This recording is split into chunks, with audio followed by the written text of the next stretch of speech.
What's up guys, on est lundi, fin d'après-midi, je suis en train de recevoir ma livraison de porte. Puis checkez-moi ça la météo, là. Il neige. Là. Je suis écœuré d'en parler à chaque vidéo de la météo, mais même, on s'entend. Tout le Québec, je pense qu'on est d'accord qu'on est écœuré. Là. Ah man, ça a commencé genre début novembre, on est rendu quasiment mi-avril, ça lâche pas. Là. De la neige à soir. Là, j'ai une gang de zoufs qui sont en train de faire mes livraisons de porte. Ils sont ici depuis genre 1 heure. Je les attendais à matin, ils sont 4 gars. Puis ils ont l'air de rien crisser.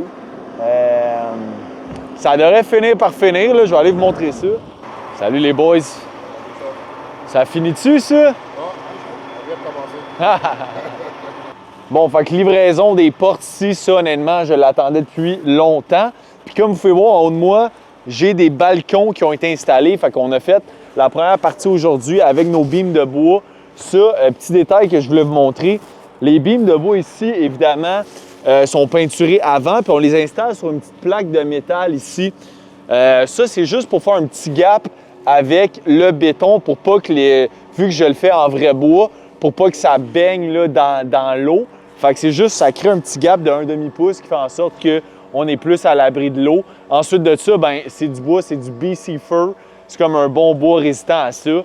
Puis c'est ça. Fait que là, ici, bon, comme on peut voir, ils ont commencé à livrer leur stock. Sérieux, mon Dieu, man. Sérieux, c'est tellement pas vite, man. Ils sont là depuis midi. Je pense qu'ils vont finir à 8 h du soir. Ils sont 4 gars, là. En tout cas, on va les laisser faire, hein. Fait que c'est ça, bon début de semaine sur la neige. Puis surtout, on a reçu notre livraison de finition. Alors, c'est officiel, j'ai une pancarte à vendre devant ma maison. Fait que depuis aujourd'hui, on est jeudi, on vient juste de l'afficher sur Centris avec notre courtière. Puis c'est ça, ça nous fait quand même un petit pincement au cœur. Tu sais, cette maison-là, on l'a construit il y a à peu près 3 ans avec ma blonde. C'était notre première autoconstruction. Puis on a vraiment là, mis de l'énergie là-dedans. On a mis tellement d'heures dans la finition. J'ai fait tellement d'affaires moi-même sur cette maison-là, comme tout le revêtement extérieur, la charpente, un paquet d'affaires. Puis on a vraiment mis de l'amour, là, tu sais. Je vais vous montrer des photos du listing dans la vidéo, mais vous allez voir la finition intérieure, c'est vraiment un peu différent de ce qu'on voit beaucoup dans les maisons modernes d'aujourd'hui. On s'est vraiment comme appliqué, puis ça a été beaucoup plus long à cause que, tu sais, par exemple, il y a du lambris sur tous les murs. Il y avait vraiment beaucoup de détails. Puis c'était toutes des affaires custom. Tu sais, on n'avait rien vraiment de standard. Mettons qu'on regarde les vanités, par exemple, qu'on a fait nous-mêmes, etc. Fait que c'est ça, on l'adorait, mais on sait qu'on va aussi adorer la prochaine maison. L'affaire qui va me manquer le plus ici, c'est vraiment le terrain. T'sais, on avait comme un terrain complètement sur le bord de la forêt d'une zone protégée. Fait que ça, c'était hot, aucun voisin. Puis justement, là, on est jeudi soir, il est comme rendu 6 h. On avait une super belle journée aujourd'hui, fait qu'on a fait un gros ménage du printemps pour que ça soit clean pour les visites dans la fin de semaine, parce qu'on a déjà des demandes de visite, puis on va avoir une journée porte ouverte en fin de semaine pour faire visiter la maison. Fait que c'est ça, là, on vient juste de passer le râteau, on a installé la pergola qu'on a ici. On l'avait comme fermé pour l'hiver, fait que là, on a tout réinstallé les panneaux, etc. Puis c'est ça, passer le râteau, mettre ça clean, enlever les branches qui étaient partout sur le terrain avec toutes les tempêtes qu'on a eues. Fait que, évidemment, elle est loin d'être vendu, là, on vient juste de l'afficher, mais on dirait que c'est comme, ça devient plus officiel. Puis tu sais, c'est un peu comme, oh shit, tu sais, genre, je peux pas croire que je vais vendre cette maison-là. Après, genre, tout l'amour qu'on a mis dedans, tu sais, juste la cour, l'année dernière, on était encore en train de finir certaines choses, tu sais, comme par exemple, le rack à bois qu'il y a là, ici. Ça, on a tout fait ça. C'est ma blonde qui a fait ça. Ma blonde est vraiment talentueuse. Là. Vous ne la voyez pas sur ces vidéos-là, là, mais c'est elle qui a tout fait ce rack à bois-là. En tout cas, un paquet d'affaires. Mais tu sais, c'est sûr qu'on aime ça, faire ça. Fait que c'est sûr que c'est pas non plus comme... On a du plaisir à le faire, fait que c'est pas si peu. Mais ouais, c'est quand même de quoi de vraiment officiellement la mettre à vendre. Puis là, c'est ça, on demande 1 048 000. Honnêtement, c'est... oui, c'est beaucoup d'argent, évidemment, il y a du monde, comme je comprends, mais pour la valeur de la maison, je pense que c'est quand même bien pricé. On l'a pricé aussi pour pas que ça niaise, là, pour pas que ça reste sur le marché vraiment longtemps. Fait que voilà, je le savais que ça s'en venait là. On le savait depuis longtemps qu'on allait l'afficher. On avait pris toutes les photos à l'automne dernier. Mais là, c'est officiel. C'est en vente. Ça commence pour vrai. Voilà. Update projet 4plex. Alors, la semaine s'est bien déroulée jusqu'à hier, vendredi. On était supposé couler le béton pour notre dalle de béton ici, mais malheureusement, à cause de la météo, on a dû repousser ça. Et bon, ça fait chier. On était complètement prête. Je vais tout vous montrer la job qu'on avait faite ici cette semaine. La plomberie soudale est faite, les coffrages sont faits, mais malheureusement, hier, il annonçait un petit peu de pluie. Puis c'était même pas si pire, là. C'était même pas tant de pluie que ça.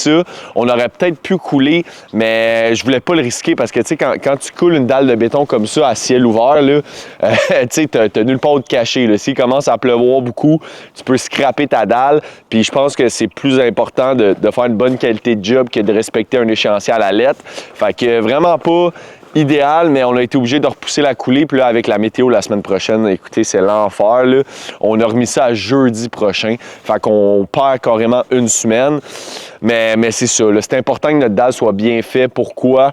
Parce que notre revêtement de plancher, c'est un plancher en vinyle collé. Ça, c'est collé directement sur le béton. Fait que si on n'a pas une belle surface lisse, il va falloir la sabler, il va falloir la scarifier. Ça va être des milliers de dollars en préparation de plus. Puis là, on n'est pas rendu là, tu sais. Fait que on veut être sûr d'avoir une belle coulée qui fonctionne bien. Aussi que, évidemment, il ne faut pas qu'il y ait bien de l'eau dans le béton quand tu fais une coulée. Fait que, anyway, on repousse ça. Sinon, je voulais vous montrer 2-3 trucs qu'on a fait pour les coffrages en avant. On a comme 3 petites dalles de béton. On a une dalle pour le balcon du logement ici, une dalle pour les entrées qui va avoir les 4 portes en avant, puis un autre là-bas pour l'autre logement. Puis, il y a comme eu un petit peu... je dirais une erreur ou un oubli de l'architecte. En tout cas, je ne sais pas trop pourquoi il a fait ça. Pour les balcons des logements, on a un beam de béton ici. Là. Ça, c'est une colonne de 5 pieds qui s'en va s'appuyer sur le sol. Fait que c'est super solide. Mais pour le balcon en avant, il n'y avait absolument rien prévu au plan. Fait qu'il n'y avait pas mis de colonne de béton. Puis moi, je n'étais pas vraiment à l'aise avec ça. Honnêtement, j'en parlais avec mon menuisier. Puis j'étais comme, tu sais, on a bien beau, tu sais, ancrer les rods de béton dans la fondation. Il n'y avait absolument rien pour retenir le balcon en avant. Puis c'est pas un long balcon, c'est un balcon de 4 pieds, mais quand même. Fait que j'ai décidé de faire venir une compagnie de pieux.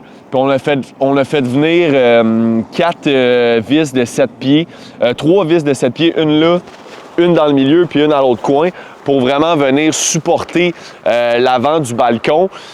Puis ça, c'est juste pour la tranquillité d'esprit, tu sais, quand même, c'est le temps de le faire. Ça a coûté quoi? Même pas... Ça a coûté à peu près 1000$, les 3 vis plus l'installation. Puis là, on sait que notre balcon va être solide puis il bougera pas, tu sais, pendant des années. Une autre alternative qu'on aurait pu faire, que j'en ai parlé aux clients, c'est que ici, comme vous voyez, il y a comme un gap de 12 pouces entre les 2 balcons. Ce qu'on aurait pu faire, c'est continuer le balcon ici, faire juste une grosse dalle, puis roder ça à mort entre les deux. Comme ça, le poids du coin aurait été soutenu sur notre colonne de béton ici, mais le client préférait garder ça en 3 sections, puis je comprends un peu pourquoi. Tu sais, on dirait que ça sépare mieux ça sépare mieux les sections. Fait qu'on a fait rajouter des pieux juste pour avoir la tranquillité d'esprit. Sinon, ici, toute la plomberie soudale est faite. Fait que ça, c'est une bonne étape de fait. Ici, on a notre entrée d'eau avec aussi notre entrée pour le sanitaire.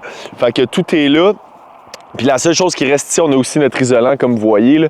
La seule chose qui nous reste ici, c'est de mettre notre polythène. Fait que j'ai pas fait de mettre le polythène tout de suite parce que, comme j'ai dit, il annonce beaucoup de pluie dans les prochains jours. Fait que je voulais pas qu'on se ramasse avec un lac ici avant de couler notre béton.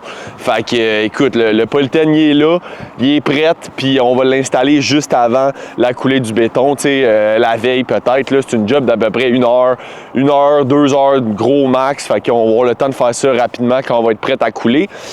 Sinon, on a aussi coffré la dalle de béton du cabanon. Tu sais, moi, surtout pour une petite job de même, un petit 4plex, j'aime ça tout couler d'une traite, là. Fait qu'on niaise pas pendant qu'on a la pompe puis qu'on a tout ça. C'est vraiment pas long à couler. Fait qu'on va tout faire ça en même temps. Puis ici, ils ont fait vraiment un méga cabanon, les clients. C'est un cabanon de 48 par 8 pieds. C'est un gros cabanon de quasiment au-dessus de 400 pieds carrés. Puis c'est pour juste 4 unités. Fait que chaque locataire va avoir quasiment un 100 pieds carrés de rangement, même un peu plus. Fait que pour vrai, c'est vraiment un beau point là, pour louer parce que c'est rare des gros cabanons de même. C'est quasiment un mini-entrepôt.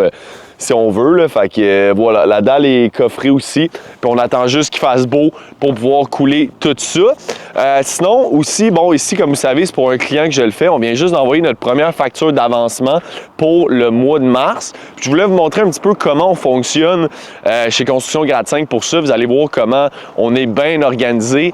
Puis je vais vous parler aussi un peu du budget de construction pour le projet ici. Chronique Finance. All right! Chronique Finance. Alors, je commence par vous montrer le budget pour le 4plex, puis ensuite de ça, comme j'ai dit, on va envoyer la première facture, puis je veux juste vous montrer rapidement comment on est structuré, comment on est sa coche ici chez Construction Grade 5, et ça, c'est grâce en bonne partie à Annie, ma super Annie, je t'aime Annie, tu le sais, qui a tout organisé ça pour la facturation. Donc, on commence avec le budget. La première chose que je vais vous montrer, c'est que, évidemment, ici, on a plusieurs postes budgétaires. Les deux principaux ici, c'est le budget d'estimation. Ça, le budget d'estimation, c'était le budget que j'ai fait au client. C'était vraiment de façon préliminaire, là. Ça, je l'avais fait rapidement pour leur donner une idée de combien je pensais que ça allait coûter construire leur 4plex. Fait que ça avait été fait le 15 septembre l'année dernière. Puis à la suite de la signature du contrat, quand ils ont dit « c'est beau Simon, on va travailler avec toi », on signe un contrat ensemble. Puis ensuite de ça, j'étais allé en budget de soumission. Le budget de soumission, ça c'est plus comme j'étais allé en appel d'offres. Puis là, j'ai fait soumissionner certains gros postes de dépenses pour avoir plus une idée réelle de ce que ça allait coûter. Fait que le budget a un petit peu changé et c'était bien, il a bougé vers la baisse. Fait qu'on est passé de 755 000 budget d'estimation à 710 000 budget de soumission. Bon, évidemment, ça aurait pu aller à la hausse. Là. Le budget d'estimation, c'est très préliminaire. C'est plus le budget de soumission qui est précis. Et là, heureusement, ben, on était plus bas que le budget d'estimation. Fait que ça, c'est bien. Puis ensuite de ça, bien évidemment, le gros chiffre qui va suivre, c'est le budget réel, qui est juste ici. Puis là, ça, il est divisé par mois. Évidemment, on a le total ici à droite. On va voir le total de toutes les dépenses. Mais on a un breakdown à chaque mois parce qu'on envoie, nous, une facture à chaque mois. Fait que si on voit pour le mois de mars, on peut voir qu'on est à 50 325 de frais engendrés, plus nos frais d'entrepreneur général, ce qui nous amène à 71 000 sur le budget total. Fait que ça, c'est pour la section budget. Ça, on envoie ça au client à chaque mois pour qu'il puisse suivre l'avancement de son projet. Mais c'est pas juste ça qu'on envoie. Évidemment, il y a aussi la facture. Fait que ça, c'est la facture tout simple pour le mois. Fait qu'une facture à chaque mois. Et ensuite de ça, on envoie aussi un état de compte qui comme décrit tout ce que les factures payent, tous les dollars dépensés pour le projet. Fait que ici en dessous, on a vraiment chaque poste de dépense pour la facturation. Et à la fin, fait que ça, c'est toute Annie qui me prépare ça. Merci Annie encore une fois. Fait que c'est super clair. Tu sais, ici, le client peut tout de suite savoir combien il a dépensé dans le projet, qu'est-ce que ça l'a payé, etc. Puis finalement, on envoie aussi une copie de chaque facture. Fait que toutes les factures de tous nos sous-traitants sont en pièces jointes pour appuyer toutes ces dépenses-là. Moi, mon objectif vraiment, c'est de battre le 755 000 qu'on avait budgété en construction et même, si possible, le 710 000. On va voir, là. Mais c'est ça, là. Je me dis que si je leur arrive avec un prix de construction en bas de ce que je leur avais estimé au départ, ils vont être contents, parce que souvent, on le sait, hein, souvent, c'est dans l'autre sens que ça monte. Fait que there you go, c'était la petite chronique Finance. Alors, j'espère que vous avez apprécié ça. On continue. On est au chantier de 8plex, on est samedi et j'ai mes gars de plancher qui rentrent en fin de semaine pour terminer d'installer les planchers dans tous les logements. Puis c'est débile la semaine qu'on a eue ici sur le chantier. Si on recule 2 mettons 1 ou 2 semaines en arrière, là, je pense que le monde donnait pas cher de mes chances de finir le 8plex pour le 1er mai. Mais checkez ça aujourd'hui, la différence. Je vais vous le contraster dans la vidéo avec à quoi ça avait l'air il y a 2 semaines. Puis aujourd'hui, vous allez capoter, là. Je vais vous montrer un logement. Premièrement, nos petits balcons sont terminés. Puis, checkez bien ça, comment ça a évolué, là. En seulement 1 semaine de 4 jours, plancher fini, cuisine livrée, porte, toutes les portes et cadrages installés, peinture faite. Check-moi ça, man! 1 semaine, 4 jours, tout ça de fait. Là, on va installer la cuisine ici lundi. Puis après ça, mon électricien, il vient aussi la semaine prochaine. Il va installer toutes les switches, toutes les lumières, etc. J'ai mes peintres qui sont là, qui vont faire la peinture des cadrages, tout ça. Fait que, j'ai ma céramique qui est faite dans la salle de bain. On va recevoir notre finition de plomberie. Puis écoute, on va être lousse, là. On va être lousse pour le 1er mai. Fait que, on a donné le paquet cette semaine. Puis je suis bien content. On a aussi tout notre kit pour faire nos marches ici. Fait que ça, j'ai aussi un gars qui vient la semaine prochaine faire nos marches en presswood en avant. Fait que, man, ceux qui doutaient que j'allais livrer ça pour le 1er mai, qu'est-ce que vous en pensez aujourd'hui, hein? Bon, OK. Alright, fait que ça, c'était le update du 8plex. Ça roule ici au coton, puis on va être prête pour le 1er mai. La seule affaire qui sera sûrement pas prête, c'est les travaux extérieurs seront peut-être pas à 100% finis. Le revêtement va être fini parce que ça aussi, là, on en a fait un méchant bout cette semaine. Comme par exemple, ce mur-là, il est complètement fini. Boum! Tout terminé ici. En arrière avec, c'est pratiquement terminé. L'autre bord, c'est bien avancé. Il y a juste en avant qui reste de la job. Mais pour vrai, on va l'avoir fini. La seule affaire qui va peut-être rester, c'est que j'ai des trottoirs à faire en avant, du paysagement. Ça, bon, peut-être ça va décaler un petit peu, mais c'est pas la fin du monde. Les clients vont quand même pouvoir déménager dans une unité terminée. Fait que ça, c'est le plus important. Fait que, there you go. Ça, c'était le update 8plex. Doutez jamais de moi, mes petits Chris. Fait que that's it pour cette semaine. On a eu à peu près une dizaine de visites en fin de semaine sur la maison. Il y a eu plusieurs visites pendant les visites libres, puis il y en a eu comme 3 autres aujourd'hui. Checkez-moi les petites filles. Checkez-moi comment elles sont contentes quand elles sont dehors là, de même. Là. Oh wow!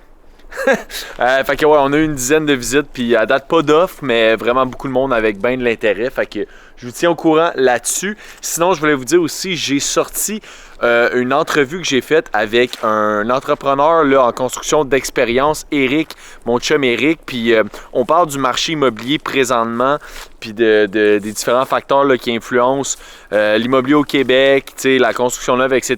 Fait que si ça vous intéresse, je pense que c'est vraiment une belle entrevue, puis je viens juste de la publier, fait que je vais la mettre juste ici pour que vous puissiez aller regarder ça. Je l'ai aussi uploadé sur Spotify, c'est un plus long format, fait que si vous voulez le regarder dans votre char cette semaine, allez downloader ça.